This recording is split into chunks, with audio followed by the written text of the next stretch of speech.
వరకు వచ్చాయి. మరి ఏం జరగబోతోంది? సో, దీనికి సంబంధించి మనతో మాట్లాడేందుకు ఎమ్మెల్యే వేముల వీరేశం ఉన్నారు. అడిగి తెలుసుకుందాం. సరే ఏంటి అంతర్గత విషయాలన్నీ తెర మీదకొస్తున్నాయి. బహిరంగ సమావేశాలు అన్నిట్లో మాట్లాడుతున్నారు. సో, ఎలా చూడాలి? అంటే ముఖ్యమంత్రి గారు రాష్ట్రంలో రోజుకు 19 గంటలు కష్టపడి పనిచేస్తూ ఉన్నారు. పిసిసి ప్రెసిడెంట్ కూడా కష్టపడి పనిచేస్తూ ఉన్నారు. వీళ్ళిద్దరూ కష్టపడుతూ ఒకరు పార్టీని, ఒక ప్రభుత్వాన్ని ఒక విజన్తో నడుపుతున్నటువంటి క్రమంలో వీరిద్దరు చేస్తున్నటువంటి కష్టానికి, వీళ్ళిద్దరు చేస్తున్నటువంటి శ్రమకు, లక్షలాది మంది కార్యకర్తల యొక్క కష్టానికి, శ్రమకు అర్థం లేకుండా బయట తప్పుడు స్టేట్మెంట్లు ఇచ్చి, తప్పుడు పద్ధతుల్లో మాట్లాడి, అనేక తప్పుడు ఆరోపణలు చేసి నష్టం చేస్తూ ఉన్నారు. ఈ నష్టాన్ని కఠినంగా కంట్రోల్ చేయాలి, కఠినంగా ఉండాలి, కఠినంగా వ్యవహరించాలని పార్టీకి, ప్రభుత్వానికి మేము చెప్పబోతా ఉన్నాం. సో, ఇన్నేళ్లుగా అంటే 10 ఏళ్ల ప్రతిపక్షాలు ఉన్న పార్టీ ఇప్పుడు అధికారంలోకి వచ్చింది. పదవి వచ్చిన తర్వాత కూడా ఇప్పుడు ఇలాంటి వ్యాఖ్యలు చేయడం ఏ విధంగా చూస్తారు? క్రమశిక్షణ కమిటీ ఏ విధంగా చూడాలి? దీనంతా సరిచేయాలని క్రమశిక్షణ కమిటీని మేము కోరబోతున్నాం. దీనంతా సరిచేయడంతో పాటు ఒక క్రమశిక్షణ కలిగినటువంటి పార్టీగా, క్రమశిక్షణ కలిగినటువంటి ప్రభుత్వంగా నడపాలని మేము కోరబోతాం. ఇప్పుడు జిల్లాల సంస్థాగత ఎన్నికలకు సంబంధించి కావచ్చు, మిగతా వాటికి సంబంధించి అంతా కలిసికట్టుగా వెళ్లాల్సిన వారంతా కూడా ఇప్పుడు తెర మీదకి ముఖ్యమంత్రి చేసిన అంశాలకు సంబంధించి లోపలగా మాట్లాడుకోవాలి, బయటికి ఎందుకు వస్తున్నాయంట? అంటే బయటికి రావద్దనేటువంటిదే మా అభిప్రాయం. ఈ అంతర్గత వేదికలలో అంతర్గత ప్రజాస్వామ్య చర్చ జరగాలి కానీ మీడియాకు, పేపర్కి ఎక్కడం అంటేనే అది మిత్ర వైఖరి కాదు, శత్రు వైఖరి. అది లాభం కాదు, నష్టం. ఈ నష్టదాయకమైనటువంటి చర్యలు నివారించాలని మేము పార్టీని, ప్రభుత్వాన్ని కోరబోతాం. ఇప్పుడు మీరు ఇంతమంది అంటే దాదాపు 18 మంది 20 మంది సిఎల్పిలో సమావేశమయ్యారు. ఏం డిసైడ్ చేశారు? అధిష్టానానికి మీరంతా ఏం చెప్పబోతారు? అధిష్టానానికి తప్పు చేసినటువంటి వాళ్ళ పట్ల, పార్టీ పరువు ప్రతిష్టల్ని రోడ్డుకి ఈడుస్తున్నటువంటి వాళ్ళ పట్ల కఠినంగా ఉండాలనే విషయాన్ని మేము మరి చెప్పబోతాం. మంత్రి సురేఖకు సంబంధించి కావచ్చు, అతని కుమార్తెకు సంబంధించి కావచ్చు, మీ డిసైడ్ ఏ విధంగా ఉండబోతుంది? ముఖ్యమంత్రి పైన ఇలాంటి వ్యాఖ్యలు చేయాలి. మేము ప్రభుత్వ పెద్ద ముఖ్యమంత్రి గారికి, పిసిసి గారికి, క్రమశిక్షణ సంఘానికి, ఏఐసిసి వరకు మేము రిపోర్ట్ చేస్తాం. ఎలాంటి చర్యలు ఉంటాయని వాళ్ళు నిర్ణయిస్తాం. ఓకే. సో, ఇది మొత్తంగా 10 ఏళ్ళు ప్రతిపక్షంలో ఉన్న కాంగ్రెస్ పార్టీ ఇప్పుడు అధికారంలోకి వచ్చిన ఈ కాంగ్రెస్ పార్టీ ఇక్కడ జరుగుతున్న ఈ అంశానికి సంబంధించి ముఖ్యంగా దుమారమైతే రేగుతుందని చెప్పుకోవాలి. కొండా సురేఖ కుమార్తె సుస్మిత చేసిన వ్యాఖ్యలకు సంబంధించి హైదరాబాద్లో సిఎల్పి సమావేశాన్ని ఏర్పరిచారు. ఆమె చేసిన వ్యాఖ్యలకు సంబంధించి పూర్తిగా ఖండిస్తూ సురేఖ పైన చర్యలు తీసుకోవాలి, లేకపోతే సురేఖ సంబంధించి కావచ్చు, ఆమె కుమార్తె కూడా బహిరంగ క్షమాపణలు చెప్పాలంటూ కూడా పార్టీ అధిష్టానానికి మేము కోరబోతున్నాం. ఆమె చేసిన వ్యాఖ్యలకు సంబంధించి ఇంకా ముందు ఎటువంటి తత్పరిణామాలు ఎదుర్కొంటారో చూడాల్సిన పరిస్థితులు ఉన్నాయంటూ కూడా తెలుపుతున్న పరిస్థితులు కనిపిస్తున్నాయి. కొండా సురేఖ కుమార్తె చేసిన వ్యాఖ్యలకు సంబంధించి తీసుకోవాల్సిన అంశాలకు సంబంధించి సిఎల్పిలో సమావేశానికి సంబంధించి పూర్తిగా మనతో విశ్లేషణ చేసేందుకు అనిల్ కుమార్ ఎమ్మెల్యే ఇప్పుడు మనతో పాటు ఉన్నారు. సరే ఏంటి రాజకీయాలుగా అంటే తెలంగాణ రాష్ట్రంలో 10 ఏళ్ల ప్రతిపక్షాలు ఉన్న కాంగ్రెస్ పార్టీ అధికారంలోకి వచ్చిన తర్వాత ఈ పదవులు ఇచ్చిన తర్వాత కూడా ఇలాంటి వ్యాఖ్యలు చేస్తూ తెర మీదకి వస్తున్నారు. ఏ విధంగా చూడాలి? ఇప్పుడు కాంగ్రెస్ పార్టీ సరే అందరికీ తెలుసు ప్రజాస్వామ్యం ఎక్కువ పార్టీ. ఈరోజు 2.5 ఏళ్ల నుంచి అధికారంలో ఉండి ఒక పారదర్శక పాలన, ఒక సామాజిక న్యాయం కూడా చేస్తూ ఓ పక్క బీసీ రిజర్వేషన్ల మీద, కులగణన మీద, ఎస్సీ వర్గీకరణ మీద ఇన్ని కార్యక్రమాలు చేసుకుంటూ ఈ పార్టీ పోతుంది. అప్పుల కుప్పగా ఉన్న రాష్ట్రాన్ని కేసీఆర్ అప్పులు చేస్తే దాన్ని చక్కదిద్దే కార్యక్రమం బట్టి విక్రమార్క గారు, రేవంత్ రెడ్డి గారు, మహేష్ గౌడ్ గారు పార్టీ నడుపుతూ ఈరోజు పార్టీని సరైన క్రమంలో తీసుకెళ్లే దశగా ముందుకు పోతుంటే మళ్ళీ 2.5 ఏళ్లలో ఎలక్షన్ ఉన్నది, ప్రభుత్వానికి రాబోతున్నాము. ఈ లోపల సరే ఎవరన్నా కావచ్చు, ఇప్పుడు కొండా సురేఖ, కొండా సుస్మిత మాట్లాడిన మాటలు చాలా తప్పిదనంగా ఉన్నాయి. అంతకుముందు 3-4 సార్లు మాట్లాడినారు. పదే మాట్లాడుతూ పోతూ సొంత క్యాబినెట్లో ఉండి ఆ క్యాబినెట్ నాయకుడిని, ముఖ్యమంత్రి గారి మీదే అట్లా మాట్లాడడం అది రాంగ్. అది సో ఒక పరిధి అనేది దాటినారు కాబట్టి ఆ పరిధి దాటినప్పుడు తప్పకుండా యాక్షన్ ఉండాలి. సో ఆ యాక్షన్ తీసుకోవాలనే ఈరోజు మా ఎమ్మెల్యేలు అందరం కూడా కలిసి, ఎందుకంటే ప్రజలు కూడా ఇబ్బంది పడుతుండ్రు. మరి ఏమవుతుంది, ప్రతిపక్షాలు మాట్లాడేది ఈ సొంత పార్టీలే ఒకరిద్దరు అక్కడిక్కడ మాట్లాడితే ఏం మెసేజ్ పోతుంది అనేది ప్రజలు మాకు అనిపిస్తున్నప్పుడు ఓ సంవత్సరాల ఓపిక బట్టి ఈరోజు ఖచ్చితంగా కఠిన చర్యలు ఉండాలని ఏఐసిసి, పిసిసికి విన్నపం చేసినాం. మంత్రి పదవిలో ఉన్న కొండా సురేఖ ఇలా అనేక సందర్భాల్లో తెర మీదకి వస్తున్నారు. సో, అనేక మందిని ఆమె వ్యాఖ్యలు చేస్తున్నారు, దుమారాలు లేపుతుంది. సో, ఆమె పైన ఎటువంటి చర్యలు ఉండబోతున్నాయి? కఠిన చర్యలు అన్నాము. కఠిన చర్యలు can be anything. So let AICC and PCC decide. Okay. So అనేక సందర్భాల్లో మాట్లాడింది ఆమె ఈ సమంత వైపు కావచ్చు, మిగతా కొంత గురించి మాట్లాడింది, కడియం శ్రీహరి గురించి మాట్లాడింది, రేవూరు ప్రకాష్ రెడ్డి గురించి మాట్లాడింది. అంతే ఓ అదుపు ఆజ్ఞ లేకుండా మాట్లాడితే ఓ క్యాబినెట్లో ఉన్న వాళ్ళు రాజకీయ పరిపక్వత ఉండాలి, పద్ధతిగా మాట్లాడాలి. అవన్నీ వదిలిపెట్టి ఏది పడితే అది మాట్లాడితే ఇది రాంగ్. సో ఈరోజు మరి ఇదంతా సెటరేట్ చేసుకోవాలి పార్టీని.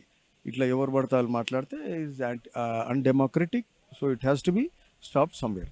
రాజగోపాల్ రెడ్డి కూడా అనేక సందర్భాల్లో ముఖ్యమంత్రి పైన నేరుగా వ్యాఖ్యలు చేయటం, సో పార్టీ మారి మళ్ళీ పార్టీలోకి వచ్చిన తర్వాత కూడా ఇలాంటి కొనసాగుతోంది. సో ఏమంటారు అలాంటి అది కూడా తప్పు. నేను 4 రోజుల కింద భువనగిరిలో నేను దాన్ని కండెమ్ కూడా చేసిన. ఇది కరెక్ట్ కాదు, ఇది రాంగ్.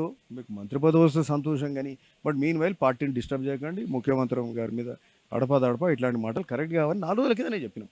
సో ఆయన ఒక సీనియరు ఎంపీ, 2 సార్లు ఎంపీ, 2 సార్లు ఎమ్మెల్యే, 2 సార్లు ఓడిపోయి ఉండొచ్చు మధ్యలో.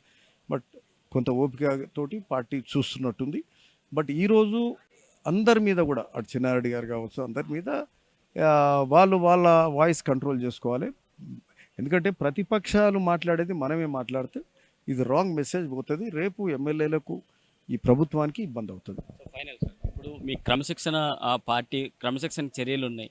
సో ఎన్ని ఉన్నా సరే పార్టీలో ఎమ్మెల్యేలు కావచ్చు, మంత్రులు కావచ్చు, అలాగే ఎంపీలు కావచ్చు, తమ రీతిలో ముఖ్యమంత్రి చేసిన వ్యాఖ్యలకు సంబంధించి కావచ్చు, పార్టీలో కొన్ని అంశాలకు సంబంధించి తెర మీదకి వచ్చి మాట్లాడుతున్నారు. వాటికి సంబంధించి క్రమశిక్షణ చర్య ఎందుకు ఇంత ఆలస్యం జరుగుతుందంటే ఏమంటారు? That's what I said. దేనికైనా ఒక పరిధి ఉంటుంది. ఓ పరిధి దాటినప్పుడు ఇక అప్పుడు యాక్షన్ అనేది మొదలవుతుంది. సరే చెప్పి చూసే కార్యక్రమం పార్టీ చేసింది. షోకాజ్ నోటీస్ ఇచ్చారు, వీళ్ళు ఆన్సర్లు ఇచ్చారు, ఇవన్నీ జరిగినాయి. ఈరోజు ఏంటంటే కనీసం ఇచ్చిన షోకాజ్ నోటీస్కు ఆమె వెళ్ళి కూతురుతో క్షమాపణ చెప్పించే కార్యక్రమం కూడా చేయకుండా ఉల్టా ఈ నోటీస్ నాకు కాదు ఇచ్చేది, నా కూతురు మాట్లాడింది, వాపస్ తీసుకోండి అంటే అహంకార ధోరణి ఇంకా కూడా పోలేదు. ఆమె పదే పదే అట్లనే మాట్లాడుతుంది. సాటి ఎమ్మెల్యేలు కడియం శ్రీహరి వాళ్ళ మీద మాట్లాడింది, రేవూరు ప్రకాష్ రెడ్డి మీద ముఖ్యమంత్రి గారి మీద ఇంకా మాట్లాడితే ఇంక ఏం అధిపాజ్ఞలు ఉన్నట్టు. సో యాక్షన్ అనేది ఖచ్చితంగా 2034 వరకు ముఖ్యమంత్రిగా నేనే ఉంటా అనే సీఎం ఇప్పుడు ఇలాంటి మీ పార్టీలో ఉన్న వ్యక్తులు ఇలా మాట్లాడితే ఆయన కొనసాగుతారంటారు? అంతవరకు గెలిపించగలరా?